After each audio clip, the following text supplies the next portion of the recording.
Hi, my name is Tim Rhodus. I'm a professor in the Department of Horticulture and Crop Science at Ohio State University. Been here quite a while. I started working, though, back in 1994 on developing worldwide websites and setting up web servers. So I've been doing it for the department, I did it for the college, I've done it for my own teaching program, outreach education, professional society, so you could say I'm kind of the internet guy. But that's my niche in terms of horticulture.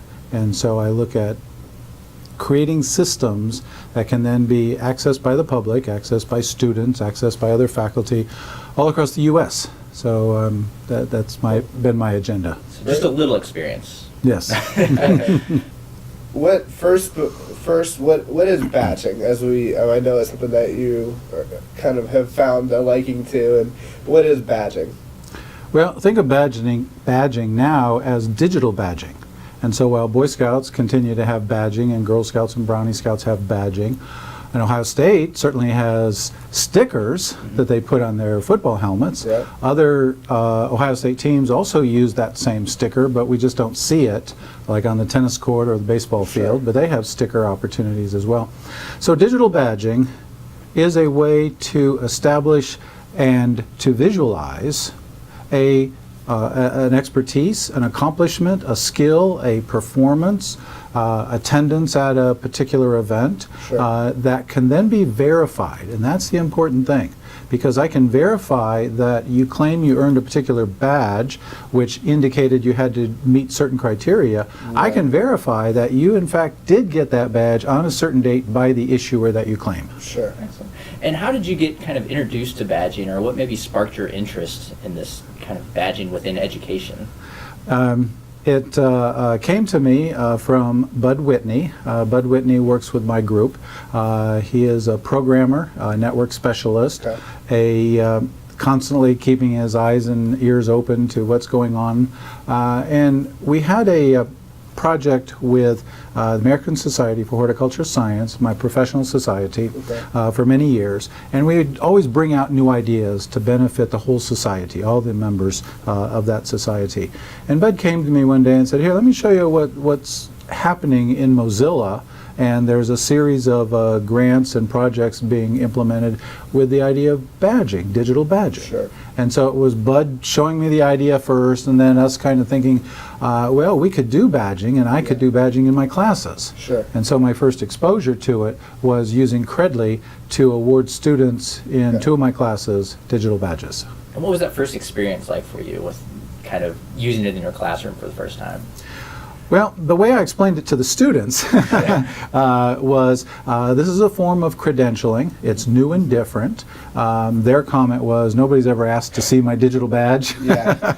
But what it was is they were into the idea that they could take away more evidence of what they've learned. While they currently, some of them will apply for the Ohio Department of Agriculture and take a test, the Certified Pesticide Applicator License. So we're in agriculture college. Yeah. And so that's something that some of them are already gearing up for. They take classes, and while the test isn't part of a course, the test is administered by ODA. So some of them are already in that notion of professional certification will be valuable for me. Okay. And I have to drop it down a notch. We're not Ohio Department of Agriculture in this class, but this is a class and you're learning some skills. You're doing a lot of writing. It was part of the portfolio class that I teach. Sure. And I just want you to think about that. Not only can you receive a badge from me for completing assignments, but when you leave here and you're the new young manager in a company, you could start instituting a badging program because you've already seen it here at Ohio State. Yeah. And then is badging used outside of the classroom? Like, have you seen it used in maybe a corporate world or other places as well? Badging is being used widely. Okay. Badging as far as the type of organization. So yes, in the corporate world. I have a friend who works for a company. This is a commercial company. He's a horticulture PhD, and he's a research scientist with that company. He's on the road a lot, and his company uses a service to manage their employee motivation program, their awards program. Okay. So earn points, earn prizes, Sure. earn radios, TVs, trips, vacations. Okay. Companies have many different types of incentive programs. But he received a badge, so their provider, their incentive plan provider, instituted a badging program. Okay. And he earned or was awarded the 250,000-mile safe driver badge. Now, does that give him $500 added addition to his paycheck? No, but it signals the beginning of, while we can have job performance and analytics, we can also have other kinds of recognition. Sure. The big thing being a lot of companies are considering badging for professional development. Yeah.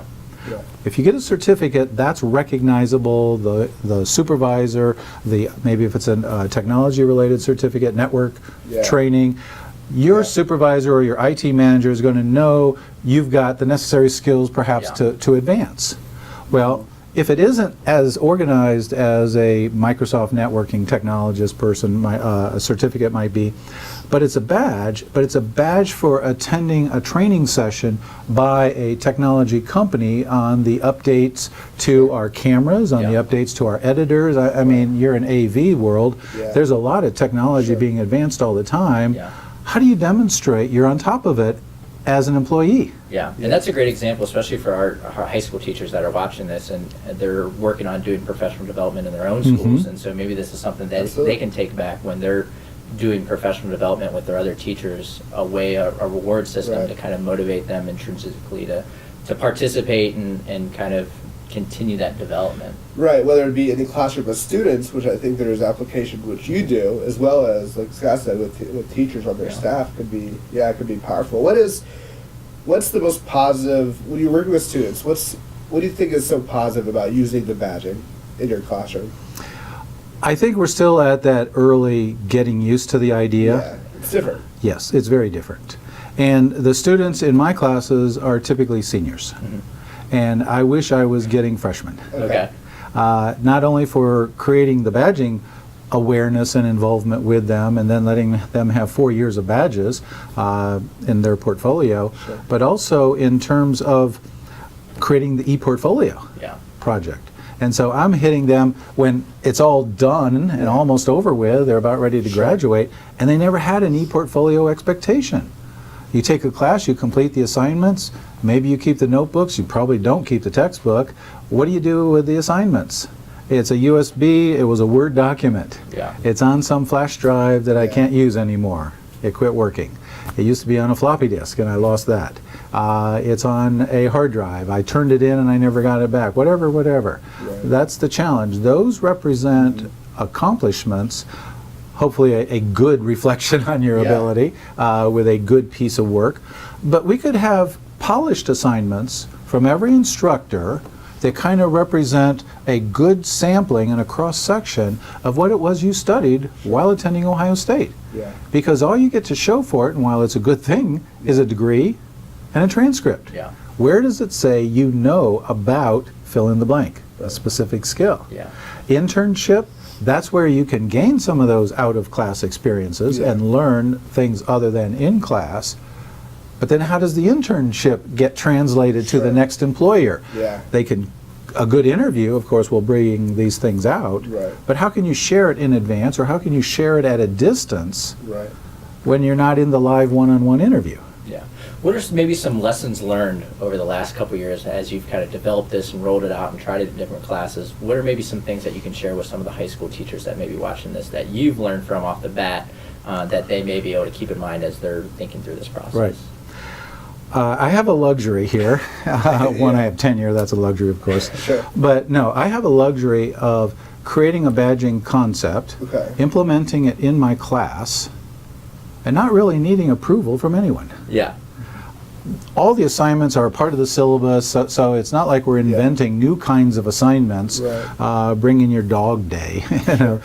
But what we're doing is I'm recognizing their successful completion for this particular assignment with a badge. Now, I used Credly.com. Anyone can sign up for a Credly account. Then my students had to sign up for a Credly account to accept the badge. So I indicate the criteria, the assignment, they turn it in, I grade it. If they meet muster, or if they don't, they need to revise it, that's fine. And then once they've met the necessary criteria, I say, okay, you've been awarded this badge through an email message sent to them by the system, and then they accept the badge. So it's typical, you issue a badge, and then it's still up to the person to accept the badge. Okay. And so with Credly, what I was doing there was on my own. And then I had a second class, and I was on my own. Now I had interaction with another professor, and he kind of tried it out. I don't think it took hold very well, only because for him this was an add-on. For me, it was a priority. Yeah. Sure. And so that's the challenge relative to adopting badges. Yeah. Is it going to be an add-on that you take on, like all Sure. teachers take on new things they do with their class? Or is there going to be a support group, a group of interested faculty who want to realize, both for themselves and their teaching as well as for their students, the value that a badging program can offer? And by value, what I mean is, if I see your portfolio of earned badges as you enter my class, I know that you've received badges from various courses, and the topics almost are like prerequisites for doing well in my class. Right. And then the next student comes in and their portfolio of badges, meaning completed coursework, isn't the same. I have none of that information now as an instructor. Sure. You two come to my class, and I'm going to assume you both are kind of at the same level until after the first couple of assignments I realize, boy, he's got a lot of experience, boy, he needs more help. We always sort that out, but badges would have exposed some of that up front, that you haven't taken those other courses. They're not stated prerequisites, but it helps me to understand where I could point you in the direction of some other type of activities, self-discovery, learn on your own to fill in for that missing course. Sure. When teachers are maybe setting up a Credly account or working with students or their staff to kind of maybe develop badging within Credly, are there things they should think of or keep in mind, so maybe students shouldn't use their school email address if they want this to continue on after they leave that school district or that university? Or is there anything that you've come across that you've noticed that maybe you wish you would have thought of before you talk through students to set that up? Well, like I said, I started with Credly. I did Credly badges essentially as a one-for-one. I had an assignment, I put a badge with it. Okay. So it wasn't creating new things that would then go and get the badge. Second semester, then I added my second class and a repeat of my first class, so I teach the e-portfolio both semesters. And I added some more badges. And so what I was doing is I was badging different types of writing assignments, different topics that they were writing on. You write an internship, and he writes on an assignment from another class. In my opinion, both valid submissions of your accomplishments for your e-portfolio. They just get a different badge. But what I found that I was doing is I was putting in place a system through this cloud provider. And there's a lot of users on Credly. There's universities on Credly, there's companies on Credly, there are individuals, there are schools, high schools on Credly. And that's fine. But I didn't have an OSU identity. I had go to Credly and start an account, or here's your badge, and it will be validated at credly.com. And what I wanted to do then was to initiate an Ohio State, not just branded in graphics and name, but in web address. So that we started and downloaded our own system using Mozilla's Open Badges software, and had some support from the university to start building our own version, not of Credly, because Credly doesn't let you have their software, but our own version of the Mozilla Open Badges standard. They have a component that you never know about because Mozilla doesn't award badges. Mozilla has Backpack. And so if you create a Mozilla Backpack account, you've seen it. And when you download the server software, you get the Backpack piece. You also get another piece for creating and issuing badges. That's called Badge Kit. So badge kit and backpack represent the authoring and issuing side and the claiming and hosting side for the student. Okay. And so that's in terms of what I learned from that first Credly. I was up and running in one day, I mean, in 1 hour. Sure. It's just then how much time do you want to spend designing the badges? Sure. We don't have a badge designer widget in Buckeye Badges, but you are free to input a PNG file and create your design elsewhere, Sure. and then add it for the system. That becomes your badge. And that's something I could see even students at some of the high schools that our teachers work at, maybe giving them an initiative to maybe help create some of those Create graphics badges. or those badges Yeah. or things like that that they Right. can maybe own a little bit more. Right. Taking yourself to some of these high school districts that we're working with and doing professional development, what's maybe some advice or things that they should think about if this is something they want to pursue, and maybe go about setting up, whether it's in their classroom or maybe bigger picture within their school building or district? Who should they maybe meet with or bring in or coordinate to maybe make it smoother from the beginning rather than starting on their own and then trying to pull people in later? Right. Now, the one thing about badging, and whether you are signing up with Credly or in our case, we built our own here at Ohio State, Penn State has theirs, Purdue has theirs, Michigan has theirs, is this one standard part, and that's the Mozilla Open Badges standard for the badges that you design and issue. That's fairly common. And so what we're seeing is I earned a badge from System 1 and then we switched to System 2. As long as it was standard around Mozilla Open Standard for badges, you're okay. The student isn't losing out. Okay. So the student always has the same badges. Sure. And they can be always housed and uploaded to Mozilla's backpack, and we have our own Buckeye Badges backpack. It's the same software, Sure. but it's just not the Mozilla location. It's at Ohio State So, on yeah. buckeyebadges.osu.edu. But we get to the question then. Currently, we're halfway through with our pilot, one-year project. I have a report that I need to prepare and decide whether Sure. how we'll continue and expand. Yeah. The expectation was we would build it and use it and be available to have others participate, other departments, other Sure. programs. And so that's what's coming soon down the road for us. So back to the question, a teacher, a school building, or a school district. This is going to be an IT question. And this is not like having Microsoft Word as the basis for how students write written reports. Microsoft Word, Apple Pages, I mean, a variety of not desktop publishing, but word processing software has been invented, while the purchasing of a license for a district or a building versus one teacher saying that is probably already being decided. The badging system is going to have that same challenge. And so there are cloud vendors. There is a cloud vendor primarily for schools, for school-age for programs. Unfortunately, they went out of business.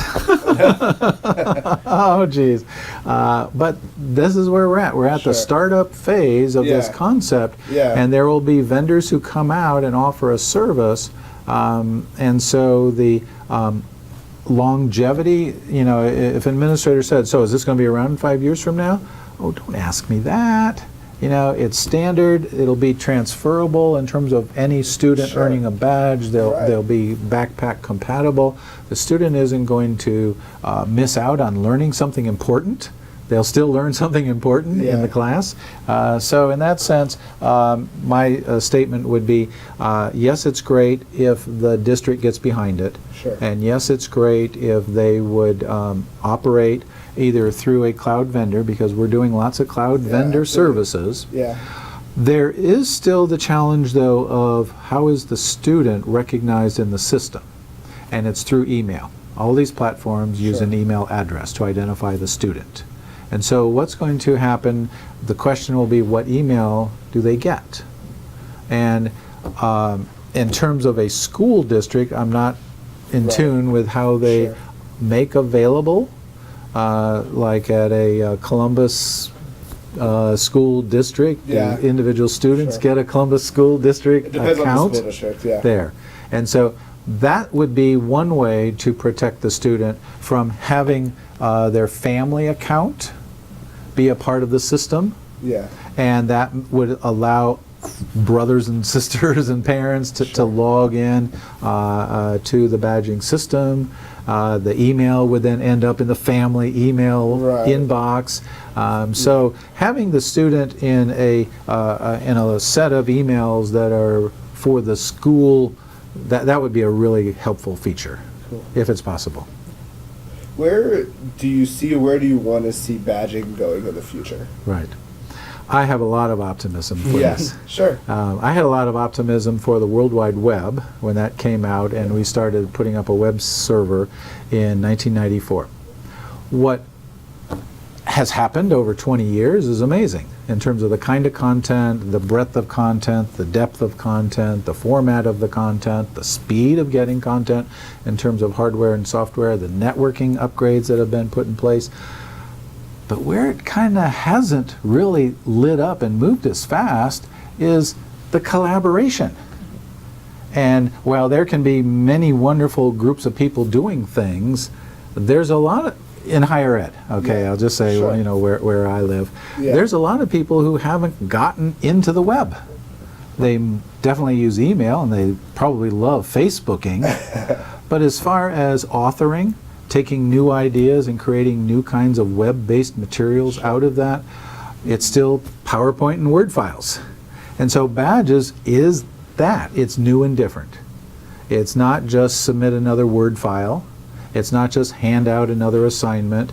It's being able to think about criteria, grade the assignment, but then it's the badging steps to go through. And then it's the learning the badging system, so if the student has any kind of question. So I would say that's where I think we need to, in terms of my optimism, is we need to not only get the students anxious about getting more badges Sure. and sharing the badges, but we have the other side that we haven't talked about, and that's the employers and the market. Where do I go after graduation? Right.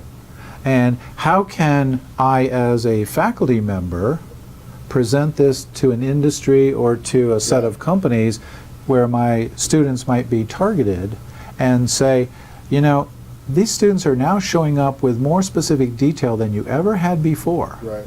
in such a way that they can demonstrate what they produce, they can Right. put a reflective writing piece around it, Sure. when previously you had a transcript and that's all you had. It took a lot of back and forth, pulling it out of them, Yeah. and then could they actually show you that business plan project that Yeah. they prepared? The good ones will. They'll Sure. probably bring it to the interview. Yeah. But if they haven't planned on that, then how do they retrieve it? Mm. It's back home in Cleveland. Yeah. Right. You know, so I think that's where, that's that third step in terms of we create it, they earn it, they now own it, Yeah. and who recognizes it as a valuable piece of something? Sure. A piece of information, a piece of skill sets, a piece of your background, a piece of your history. There has to be some buy-in there. Sure. Obviously, this is early on, so as you kind of pointed out before, it's going to take some time for students to really necessarily buy in or get comfortable. But have you gotten any feedback from students that you've done this in your class, and what kind of feedback have you gotten from them, maybe?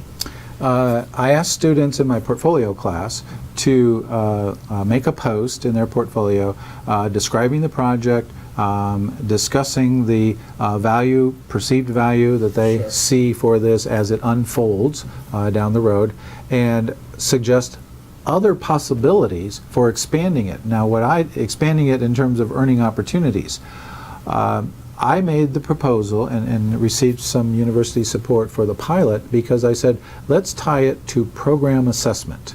And when we switched all of our majors over to semesters, we had to redefine our majors and Right. redefine all of our classes. And a piece of that, and many institutions, academic institutions, have done this forever and ever, is to identify learning goals and learning outcomes. Right. And so every course had to be identified, where do you plug into the learning outcomes and the learning objectives for the major. And what badges became then was kind of an easy thing to do. You know, Right. wherever we have a learning outcome and a criteria, a graded assignment that we are submitting up the chain of command for program assessment, Right. what percent of our how well are we doing at meeting our goals and objectives, that's Sure. program assessment. But nothing came over to the student side. And so now if I hang a badge on that same activity, I can say the student is achieving. And so within our one major sustainable plant systems, if we have 20 different learning outcomes broadly defined, Right. and we have 20 or more assignments, suddenly now the student is painting and hanging on themselves all these badges Right. that speak to learning goals and outcomes with the name of particular assignments. For sure. And so they didn't have that before. And so that's one strategy for getting badges up and running in an academic environment, is look first at your goals and outcomes and where do course assignments fit. Then we go to the next kind of assignments, which might be more student-based, student club activities. You can have a lot of good things happening in a club, whether you're an officer or a member, in terms of social interaction with the public, in terms of service learning projects, in terms of outreach and engagement. Those could be badging activities as well. And they speak to the student's background, just like class assignments did, these other activities. And now it's not just a member of a particular club, Right. it's member of a particular club and having earned a half a dozen different badges. Interesting. I know one question that will probably come up at some point is, how do you deal with maybe partial credit with badges, or do you give partial badges, or is it more of a mastery type thing where either you got it or you don't have it, or how does that kind of play out in the badge system or badge world? With the assignments that I'm using, as opposed to maybe the student club concept, what I'm doing is I'm doing the write, review, rewrite, review. So I'm giving them sufficient opportunities to get to the 80% performance level. A student who doesn't achieve that doesn't achieve the badge. So it's not a partial credit badge option. But the student who keeps working at it gets the full badge. Does that mean they became a perfect student, 100% on the assignment? No. You know, it's not that it takes, that it's only for the 1%ers. Yeah. You know, it's for the majority. If you could maybe reach out and say something to the teachers that are watching that are interested in this, what are maybe some of the first steps, or what are the first couple of things that they should do or think about to kind of start down this exciting road of badging? I have 2 web addresses where I've collected bibliography citations, direct online links, as well as some of our own project definition. As you know, we have the URL shortener go.osu.edu. Right. So if they would use go.osu.edu/more-about-badges, all one word, lowercase, and the second one, go.osu.edu/Buckeye-badges, one word, all lowercase. And so those are shared and public notebooks on the Evernote system. And so we can easily add content to that to build that up. So it's not just a static text page, here's a bibliography, go find the stories yourself, but it's full visuals. And so there's some interesting stories in there about the value of transcripts, or maybe not so valuable transcripts, as well as the different badging platforms, as well as the possibilities to implement your own in your class or for your school. Perfect. Well, thank you so much, Tim. We appreciate it, and I'm sure we may have some teachers reaching out to you for some more information here soon. Oh, please do. Rhodus.1@osu.edu.